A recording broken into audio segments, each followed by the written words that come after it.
আসসালামু আলাইকুম। ওয়ালাইকুম আসসালাম রহমতুল্লাহ। ধরেন কোনো মহিলা বিয়ে করতে আগ্রহী আর সে চাচ্ছে তার স্বামী যেন একই পেশায় হয়। অবশ্য গুণটাকে সবার উপরে রেখেছে। দ্বিতীয় মানদণ্ড হলো একই পেশা, যাতে করে তাদের দাম্পত্য জীবনটা ভালো কাটে। কারণ তারা যদি একই পেশায় নিযুক্ত থাকেন তাহলে তারা একে অন্যকে ভালো করে বুঝতে পারবে। এখন এরকম কোনো মানদণ্ড কি সে ব্যবহার করতে পারে? বোন, আপনি প্রশ্ন করলেন যে যদি কোনো ছেলে বা মেয়ে বিয়ে করতে চায় আর গুণসম্পন্ন জীবনসঙ্গী খোঁজে, তবে তারা চায় জীবনসঙ্গীর পেশাটাও যেন একই হয়, যাতে দাম্পত্য জীবন ভালো কাটে। এটা কি ঠিক আছে? আপনি ডাক্তারের কথা বলতে গিয়েও বলেননি যদি ডাক্তার হয় তাহলে খুব কঠিন। স্বামী স্ত্রী দুজনে ডাক্তার হলে কঠিন হয়ে যাবে। আপনার ধারণাটা ভুল যে স্বামী স্ত্রীর পেশা এক হলে দাম্পত্য জীবন ভালো কাটে। অনেক ক্ষেত্রে স্বামী স্ত্রীর পেশায় একই, কিন্তু দাম্পত্য জীবন ভালো কাটে না। এটা একটা ভুল ধারণা, বিশেষ করে ডাক্তারদের ক্ষেত্রে। যদি বলেন স্বামী স্ত্রী দুজনে পেশায় দায়ী, তাহলে মাশাআল্লাহ, কারণ এটা হলো আল্লাহর পথের কাজ। আমি একজন দায়ী বেছে নিয়েছি, নিজেও দায়ী, মাশাআল্লাহ, আমাদের পেশায় এক। তাহলে এটা পেশার উপরে নির্ভর করবে। এরকম কোনো নিয়ম নেই যে পেশা এক হলেই দাম্পত্য জীবন ভালো কাটবে। ধরেন একটা ছেলে ইঞ্জিনিয়ার, স্ত্রী হিসেবে ইঞ্জিনিয়ার চাচ্ছে। এখন একজন গুণবতী মহিলা কিভাবে বাইরে গিয়ে ইঞ্জিনিয়ারিং কাজ করবে? এটা কঠিন। সে তো ফিল্ডে যাবে।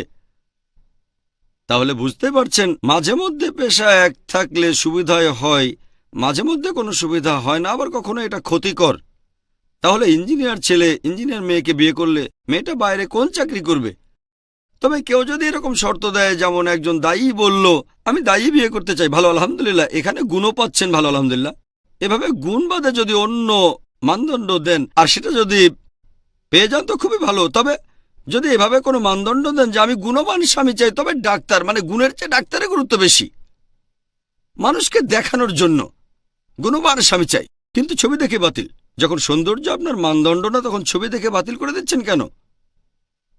আমি এমন বেশ কিছু মানুষকে চিনি বলে গুণসম্পন্ন জীবনসঙ্গী চাই, যখন ছবি দেখে আমি দেখা করব না, এর সাথে কথা বলবো না। কেন? আমি বলি, আপনার কি বিশেষ কোনো ক্ষমতা আছে? ছবি দেখে চরিত্র বলে দিতে পারেন? জানেন, হযরত ওমর রাদিয়াল্লাহু আনহু চেহারা দেখে চরিত্র বলে দিতে পারতেন। আপনার কি এ ধরনের কোনো ক্ষমতা আছে নাকি? এখানে আসলে তারা যার সাথে কথা বলছে তাকে বোঝাতে চাচ্ছে যে আমি আপনার মন মতো। যখন তারা গুণসম্পন্ন কাউকে দেখে, আমার গুণবান স্বামী চাই। যখন গুণসম্পন্ন না এমন কারোর সাথে কথা বলে, ও গুণ দিয়ে কি হবে, আমি তো আসলে সৌন্দর্য চাচ্ছি। অথবা কেউ হয়তো ধনী, আমার তো সম্পদ চাই। তাহলে কথা বলবেন মন থেকে, এটা গুরুত্বপূর্ণ। যদি কিছু যোগ করতে পারেন, তবে খেয়াল রাখবেন এই নতুন মানদণ্ডটার কারণে গুণ যেন কমে না যায়, এটা খুবই গুরুত্বপূর্ণ।